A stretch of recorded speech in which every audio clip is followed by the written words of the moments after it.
Shalom, giving all praises to Yahweh Bahashem Yahushai.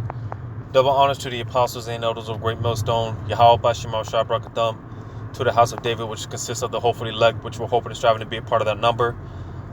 Because it was predestined from the very beginning, Yahweh Bahashem Yahushai would have a spirit on them, a certain spirit on them to endure in these troubling times that we're getting ready to come in. And, the spirit got on me to do this lesson. I'm going to title it somewhere along the lines of having a warrior-like spirit during Jacob's trouble.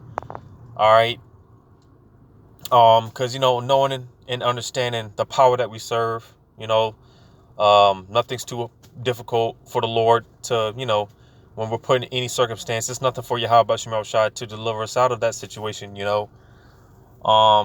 So knowing and understanding that, again, who we serve, who our power is, all right, and the stock that we come from, the lineage that we come from, all right, which I'm going to get this account here in Genesis 32, starting at verse 24, says, "And Jacob, which Jacob being our forefather, the progenitor of the 12 tribes, all right, which consists of the so-called blacks, Hispanics, and Native American Indians, all right,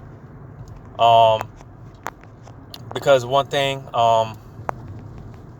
the Heavenly Father, because you still got people trying to push that argument. They still try to argue their their vanity that all nations can make it. Everyone can be saved, and they try to argue the fact that all nations come from Adam, which is true. But when you actually read the scriptures, which this is something they don't teach. And you go through the different precepts, and Yahweh Bashim Shai gives you this that spirit, that eye salve, gives you the understanding. You see, because again, it's true that all people come from Adam, but you gotta understand there was always one seed line. There was always one chosen line that the Lord was dealing with. All right, it was always like that. From Adam to all the way on down, man. When you, like I said, when you go to the history, you read about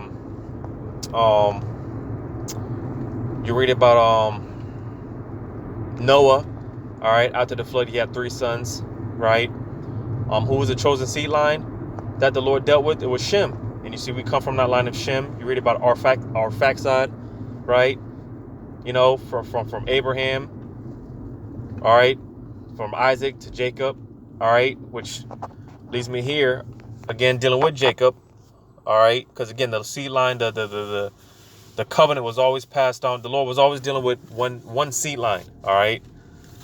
So dealing with Jacob, which again the progenitor of the 12 tribes, which consists of you so-called blacks, Hispanics, and Native American Indians. Here in Genesis 32 and 24 it says, "And Jacob was left alone, and there wrestled a man with him until the breaking of the day." Now, this man is going into an angel, because like when you read the first verse, it says, "And Jacob went on his way, and the angels of the Most High met him. And when Jacob saw them, he said, 'This is the Most High's host.' And he called the name of that place Mahanaim." Right? So again, just showing the fact that this man that Jacob, our forefather, wrestled was an angel.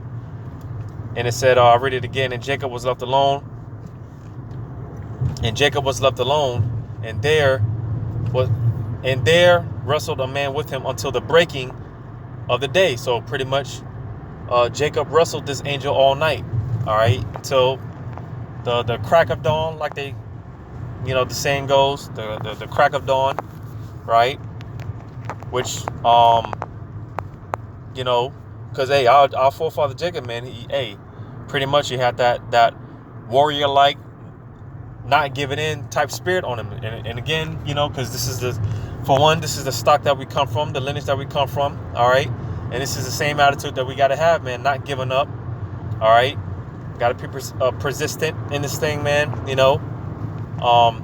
Because hey, one thing, Yahweh Shema Shah, he accepts nothing less than the best, all right. He expects the best out of us. You see, so we can't slack, man. We gotta give it our all, put our best foot forward, and not give up. All right. So reading on verse 25, and when he saw that he prevailed not against him, talking about the angel, because again they were wrestling, I mean it's not talking about no WWE type stuff like that. No, that's not what it's talking about. It said he touched the hollow of his thigh, and the hollow of Jacob's thigh was out of joint as he wrestled with him. So pretty much, this angel pretty much conducted spiritual power and basically dislocated his joint. So here it is, our forefather Jacob, man, is wrestling this angel, all right, with the disadvantage, all right. But again, did that stop? And these fucking demons, yo, slack you, man. But that again, being that our forefather, because there's another account where I don't think it's this chapter, but you read about I think they call it Jacob's ladder, right? Where pretty much you read in that account how Jacob he pretty much laid his head down on pillows and whatnot. Excuse me. He gathered together some rocks and used them as a pillow, just to show you again that again, just that warrior type spirit that's just for the most part naturally in us, you see. So again, the fact that this angel conducted spiritual power pretty much and dislocated Jacob, all right, dislocated his joint, right, and he's still wrestling with this angel. It said, verse 26, and he said, let me go, for the day breaketh. And he said, I will not let thee go, except thou bless me. Because, one thing, the angels, man, they got to give report, the angels, they come to and fro. They do whatever it is, whatever assignments is commanded of them, and they report back to Yahweh Shema Shai. So, it's getting to that time where, hey, man, this angel, he had to report back to Yahweh Shema Shai. But Jacob, he wasn't letting up. So it says, and he said unto him, what is thy name? And he said, Jacob. And he said, thy name shall be called no more Jacob, but Israel. For as a prince has thou power with the Most High, and with men, and has prevailed. So you see, this is where Jacob's name was changed to Israel. All right, because we weren't always known as the Israelites. All right. There was a point in time where we were known as the sons of God. All right. There's a point in time where we were known as the Hebrews. All right. There's because there's different points in time where we were known by different names. Because like I said, we weren't always known as Israelites. We weren't always called Israelites, but nevertheless, we were still that special seed, so to say. That chosen lineage. So this is when Jacob's name was changed to Israel. All right, which Yashar Allah. All right, Prince of the Power. All right, like I said here, I read it again. It said. And he said, thy name shall be called no more Jacob, but Israel, for as a prince has thou power with the Most High and with men, and has prevailed. So, and it's spiritual because, like, I'm going to go to this real quick in Matthew chapter, what is that? You see, because again, knowing who our power is and the stock that we come from, all right, I'm going to read this in Matthew chapter 16. Matthew 16 and 18, it says, and I say also unto thee that thou art Peter, and upon this rock I will build my church, and the gates of hell shall not prevail against it. So, if you have the ears to receive, Peter being King David, all right, and again, because only the elect are going to come in that spirit. That's why often refer to the house of David, which consists of the hopeful elect, because I believe it's in the book of Amos. You read about how Yahweh Shema Shai, he's pretty much closing up the tabernacles of the house of David, which again consists of the elect. So the elect, they're going to come in the same spirit. They're going to come in the same steed, so to say. All right. Because again, the elect, they were already predestined to make it. You see, and no matter what is thrown at them when all hell breaks loose out here, when it's all said and done, again, the elect, they're going to have that this warrior, persistent, resilient, not giving up type spirit on them. It's just going to be the spirit of Yahweh Shem Shah that's going to be on this particular group of people. All right. And as I said here, in the gates of hell, it's not going to prevail. All right. Against the elect. So going back to Genesis 32.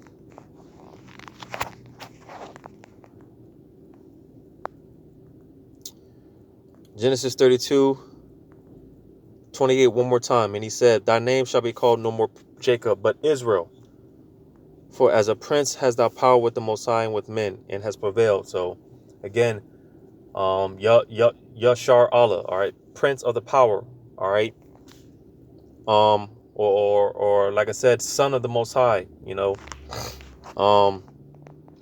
So again, knowing and understanding, this is where this is our heritage, man. This is the stock that we come from. This is the lineage that we come from. All right, we come from royalty. All right, So I just want to establish that point, dealing with how, again, this is who we come from, understanding who you are. All right, first and foremost. All right. So now I'm going to get into this, man. Because again, going back to the title, having a warrior-like spirit during Jacob's trouble. Because again, understanding who we are and who our power is, who fights for us. You see? And, for the most part, a lot of our forefathers, they understood this. And, hey, when adversity came, they stood up boldly, for Yahweh Shem Shai. Because, again, the spirit of Yahweh Shem Shai was dealing with our forefathers to do so. And when it comes down to the elect, in these days, and when adversity comes and the gates of hell, try to prevail, to the elect, they're not going to prevail, as I read. So I'm going to go to 1 Samuel chapter 17. Because again, this is the spirit that we ought to have. And this is going into David and Goliath, I'll start at 1 Samuel chapter 17. I'll start at verse 2. It says, and Saul and the men of Israel were gathered together and pitched by the valley of Elah, and set the battle in array against the Philistines. And the Philistines stood on a mountain on the one side, and Israel stood on a mountain on the other side. And there was a valley between them. And there went out a champion out of the camp of the Philistines, named Goliath of Gath, whose height was 6 cubits in a span. And he had a helmet of brass upon his head, and he was armed with the coat of mail, and the weight of the coat was 5,000 shekels of brass. So basically, man, the guy pretty much looked scary. All right, he looked the part, man. His countenance, and that's another thing that can be deceiving. How someone may look. Because hey, man, just imagine. You could just imagine. The fierce countenance, how this man, how he was laced up or whatnot, at the helmet, the breastplate and all that stuff. You see, so he had all this, right? And not only that, he was pretty much taunting it. He was taunting Jake. I read verse 8. It says, he stood and cried unto the armies of Israel and said unto them, why are ye come out to set your battle in array? Am not I a Philistine, and ye servants to Paul? Choose you a man for you, and let him come down to me. If he be able to fight with me and to kill me, then will be your servant. Then will we be your servants. But if I prevail against him and shall kill him, then shall ye be our servants and serve us. So you see, all right. Going into that prevailing, man, the gates of hell, right? That adversity. And just real quick, I'm going to see what it says for prevail. Just real quick. Oh, you see all these updates and whatnot, man, but I'd have to go back and figure that out. But nevertheless, so yeah, adversity coming, right? Here's adversity, right? And pretty much, well, when you read this in verse 11, it says, when Saul and all Israel heard those words of the Philistine, they were dismayed and greatly afraid. So they were pretty much scared to death, man. They were shook. You see, and what does the scripture say? I'm going to get two precepts real quick, and one in Joshua chapter 1.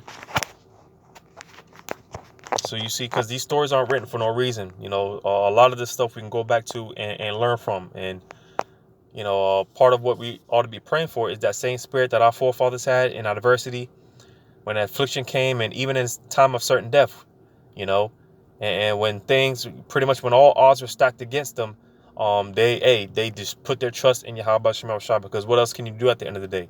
That's the determining factor of what you're going to do when it comes down to, the test of your faith, man, and where your faith lies. Because, dealing with Jacob's trouble, this is also going to be the hour of temptation, where we're all going to be put in this situation to where we're going to have to make a decision. All right. And we're all going to have to show our faith to Yahweh Shema Shai. So I'm going to read this in Joshua chapter 1 and verse 9. It says, "Have not I commanded thee, be strong and of a good courage? Be not afraid, neither be thou dismayed. For Yahweh thy power is with thee, whithersoever thou goest." So you see what you got to worry about, man. Now, it's natural being in this flesh, this weak flesh. It's going to, when something happens, man, naturally the flesh is going to, want to worry and bug out. But this is where the spirit is going to have to kick in and overdrive. Right. And again, remember who your power is. Remember the lineage that you come from. And remember the power that we serve, who fights for us. All right. Let that constantly be running through your thoughts, and it will comfort you. This is, why. Yahweh Shema Shai said that the spirit of the comforter, man, because the times are going to come where we're not going to have this Bible. We're not going to have anything. All we're going to have is this wisdom, knowledge, and understanding. Wisdom and knowledge to be the stability of that times. This is what's going to sustain us and keep us sane, because it's going to get so bad out here. The scriptures talk about how Yahweh Shai said if it were possible, even the elect would be deceived. Even they would be taken up. But it's not possible, because, again, Yahweh Shema Shai had already written it out that they wouldn't be taken. But if it were possible, even the very elect would get deceived. And that's how bad it's going to get. Remember Ezra, what he say? Woe is me, who will deliver me in those days? Roughly paraphrasing it. Showing you how bad it's going to be. Even the elect, Ezra was one of the elect, man. He was like, God damn, how in the hell am I going to be saved out of this? But fret not. All right, because, the Lord will make a way. Again, it's nothing for the Lord to deliver you out of whatever situation that you may be in. All right. So you just got to remember these things. Be of a good courage. Don't be afraid. Don't be dismayed. The scriptures say the Lord didn't give us the spirit of fear. Because these people, when the Lord shakes this place up, man, they're going to be terrified, man. These people, man, they're going to be shitting their boots. They're not going to know what to do. They're going to be in a state of confusion and desolation. But not the elect. They're going to be clear-headed for the most part. They're going to be clear-minded, man. Their head is going to be on their shoulders. They're going to be all right. And this is going to be the spirit of Yahweh Shema Shai is going to be on them. So going back to 1 Samuel chapter 17, right? So with all this intimidation, I wanted to get one more. That was a Psalm chapter, 27. Psalm 27 and 14. It says, "Wait on Yahweh, be of good courage, and he shall strengthen thy heart. Wait, I say, on Yahweh." So you see how it mentioned it said it twice, man. You got to wait, because, again, we're going to be put in situations. We're going to be put in anger, man. We're going to be put through that fiery furnace, but we got to wait. You don't act on impulse. Don't act off your flesh. Don't let your flesh take over, man. Whatever situation that you're in, like Yahweh Shai, when them soldiers grabbed Yahweh Shai up, he didn't fight on none of that. Because the scripture saying being harmless as doves, so, if we get snatched up, look at Yahweh Shai. He didn't fight. He let it happen. And that's how we got to be. If we get snatched up or whatever the situation may be, we got to let it happen. Because the miracle can't come unless we're put in that situation to where, we're put in that situation to where a miracle has to happen. So that's how the miracle is going to take place. We have to be put in straits in order for the Lord to perform that miracle. So this is why we got to wait. All right, don't force don't force anything. Don't try to take matters into your own hands. Don't do none of that. All right, because the Lord will deal with it. That's why I said He shall strengthen that heart, man. The Lord is going to give us the strength that we need. All right, He's going to provide all the materials, all the tools that we need to get out of whatever situation, or at least to bear it. All right, to deal with whatever situation that comes to mind, man. All right. So that's why, again, we got to have that warrior-like spirit, man. Because, Um, it's to the point where it's to the point where, hey, we're pretty much to the point where we're like, man, bring it, hurry up and do what you got to do. And again, going back to Yahushua, he had that same energy, man. He had that same attitude. I believe when it was Judas, Judas that betrayed Yahushua. All right, and Judas approached Yahushua. Yahushua pretty much told Judas to hurry up and do what you got to do, man. Let's get this. Let's not procrastinate on none of that. Let's hurry up and do what we got to do. Let's parlay. Let's do this because we're ready to get this shit over with. You see, so hey, like I said, we're to the point where hey, it's like bring it. You're telling Esau to bring it, man. Hurry up. So yeah, man, waiting on the Lord, man, being of a good courage. The Lord's going to take care of us. He's going to strengthen us. As the scripture says, he's our rock. All right. He's our salvation, man. All right. And also going back to what Yahushua said to, I think it was Pilate, if I'm not mistaken. I think it was Pilate. I could be wrong. But basically, he told one of them Edomites, man, that, hey, you can't do nothing. Because the Edomite told Yahushua, hey, look, man, I have the power to kill you right now. Yahushua told him, you can't do nothing. You can't do a damn thing unless the Heavenly Father or sanctions it. So, you see, whatever situation we may get caught up in, that's why, again, we got to let it happen because this is the will of Yahweh B'Shem Shai.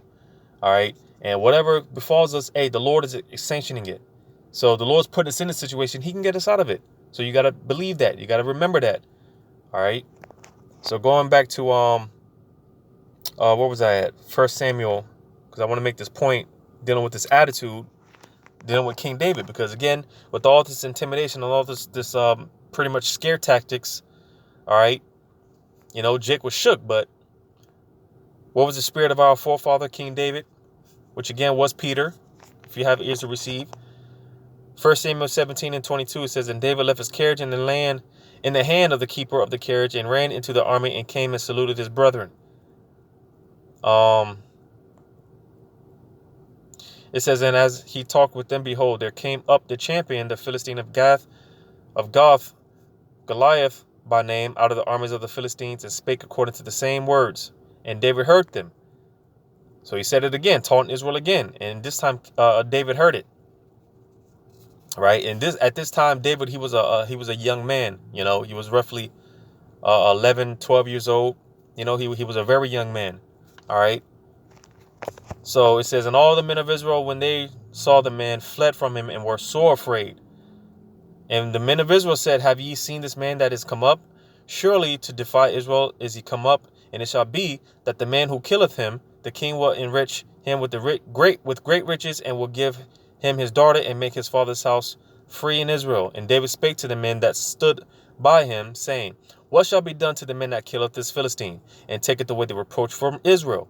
For who is this uncircumcised Philistine that he should defy the armies of the living power? So you see the attitude of King David. Who is this stinky, filthy, low-life heathen to come against the God of Abraham, Isaac, and Jacob, the God of Israel? Who is this nigga to come up against our power? This is the spirit of King David, pretty much, right? It says, then the people answered him after this manner, saying, so shall it be done to the man that killeth him, right?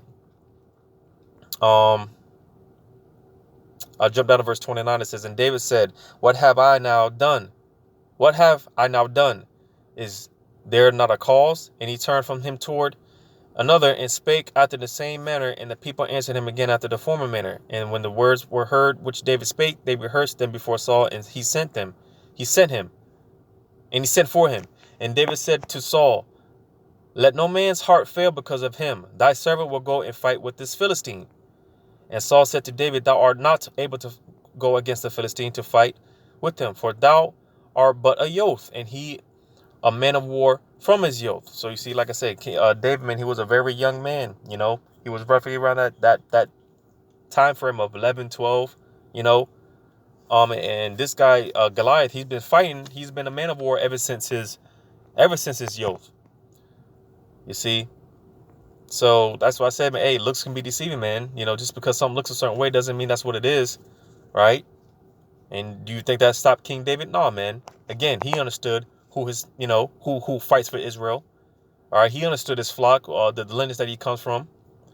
It says, verse 34, and David said unto Saul, thy servant, keep his father's sheep. And there came a lion and a bear and took a lamb out of the flock. So you see, hey, and this is something that you got to believe, because if I'm not mistaken, there's no other account other than this.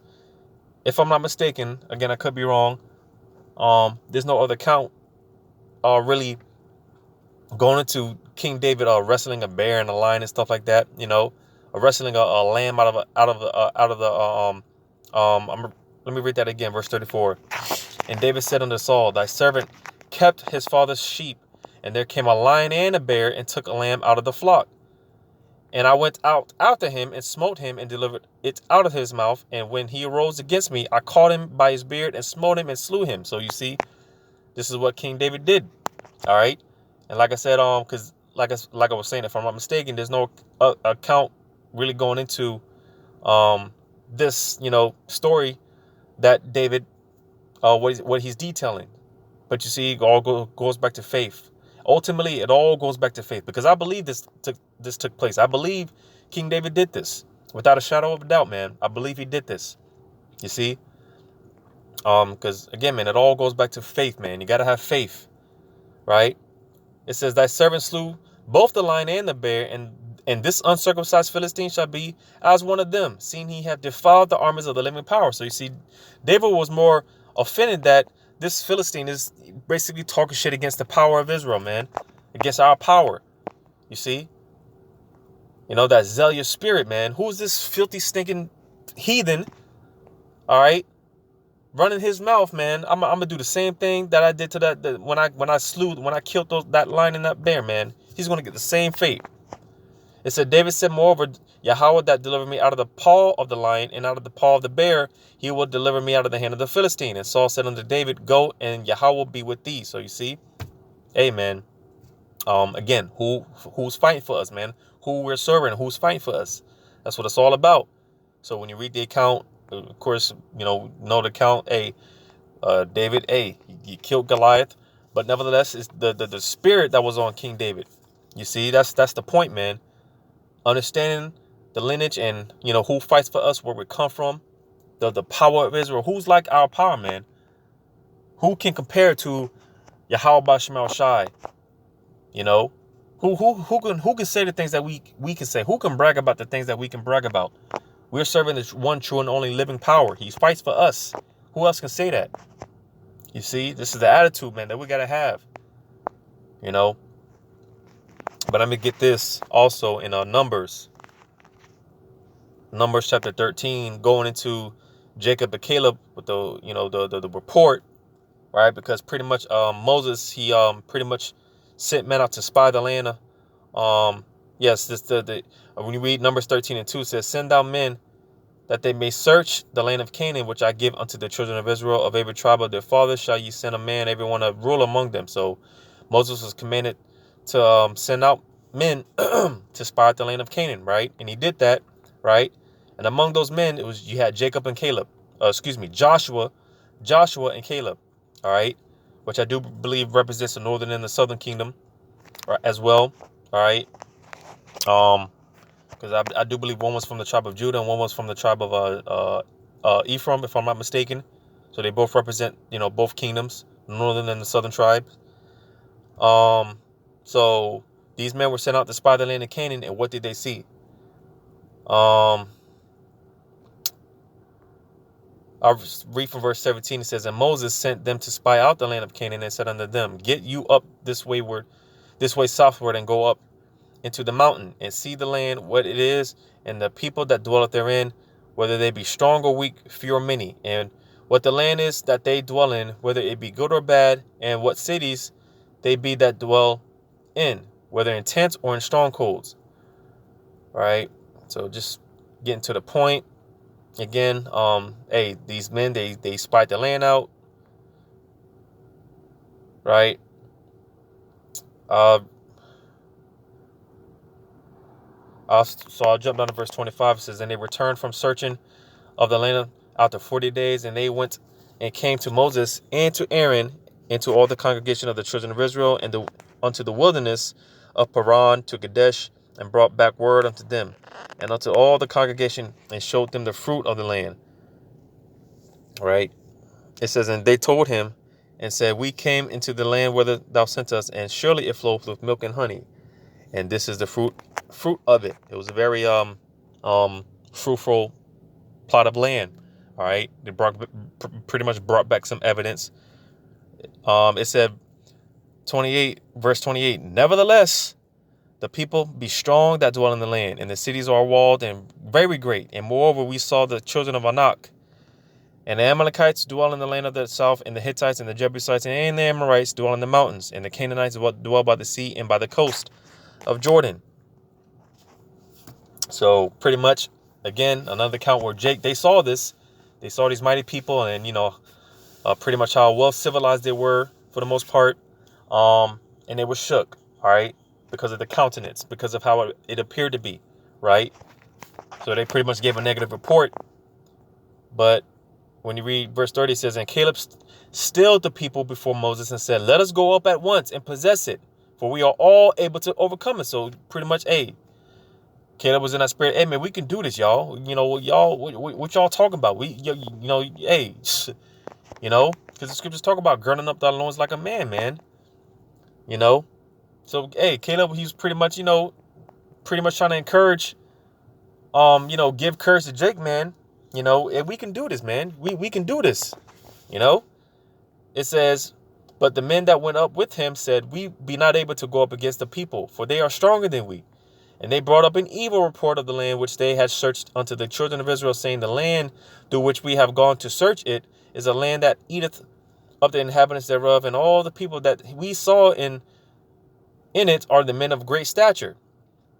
And there we saw the giants, the sons of Anak, which come of the giants, and we were in our own sight as grasshoppers, and so we were in their sight. So again, Jake making excuses, Jake not having no faith, because when you go into the next chapter, I'm gonna just try to go through this quickly, just so I don't waste too much time.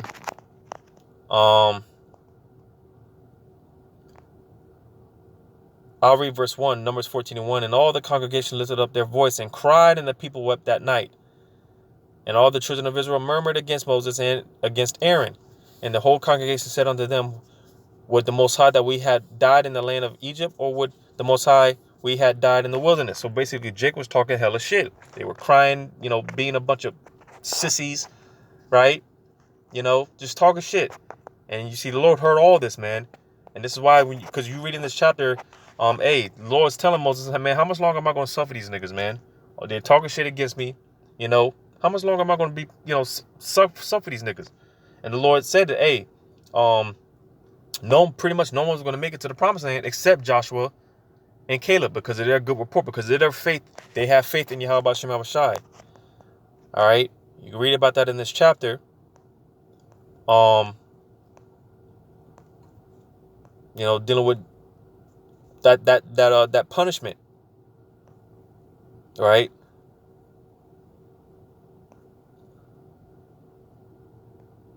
I'm gonna read this. I'm gonna jump down. I'm gonna read this in verse 24. It says, but my servant Caleb, because he had another spirit with him, he had followed me fully. Him will I bring into the land where into he went, and his seed shall possess it. Because you see, again, that's that spirit. Yahweh Shem Shai, he's going to have a different spirit on his men. All right. They're going to be able to stand boldly and, deal with whatever is brought upon them. All right. Because like when you jump down to verse 30, it says, doubtless ye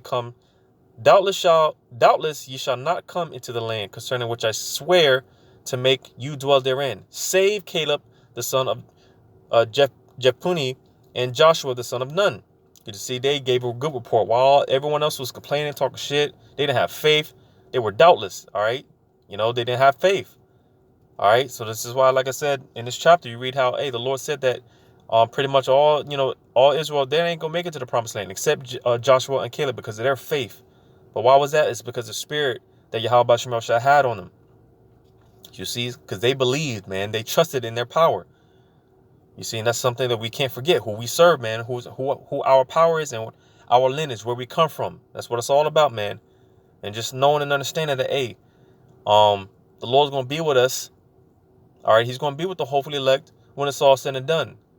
And that should, boost our faith and give us confidence to prevail through whatever situation, we may come across, man. The Lord's going to deal with it. All right. Because, hey, man, we got a big brother that's going to, hey, you're like when you're in a school setting, man, and, you got the I'm just trying to think of an example. You got the fifth grader picking on the third grader, right? And hey, man, the third grader, hey, man, what does he do? Because he can't defend himself. The scriptures talk of the scriptures. In the scriptures, the Lord refers to us as a worm. All right, hopeless, defenseless, powerless. You see, because we ain't got no military. We can't. We can't, for the most part, we can't defend ourselves. You see, but we don't have to, because we got a power that fights for us. So going back to this example, you got a fifth grader picking on the third grader. All right, just as powerless and defenseless, can't defend himself against this fifth grader.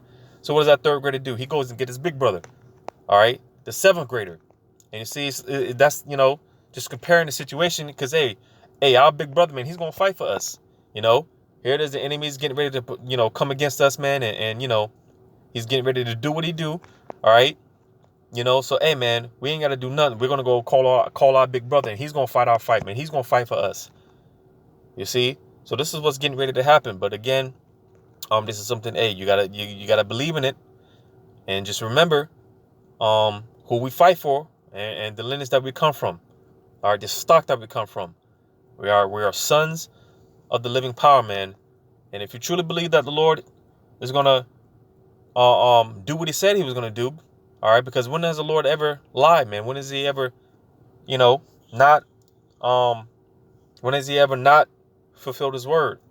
Because the scriptures tell us, man, that whatever we ask for in the name of Yahweh Shem Shai, he's going to give it to us. And you see, again, going back to the spirit of Yahweh Shem Shai, because a lot of times we may not know what to ask for or pray for, but hey, if your heart's right, man, Yahweh Shem Shai, he'll put the spirit on you to ask for the right things, to pray for the right things. And again, one of the things that we ought to be praying for is the strength of our forefathers, man, that boldness, the faith, and then also, hey, whatever situation, because, hey, we're not getting out of it. You got people trying to leave the country and go to this place and that place. And you even got Esau trying to leave the planet, you see, where that's not happening, for one.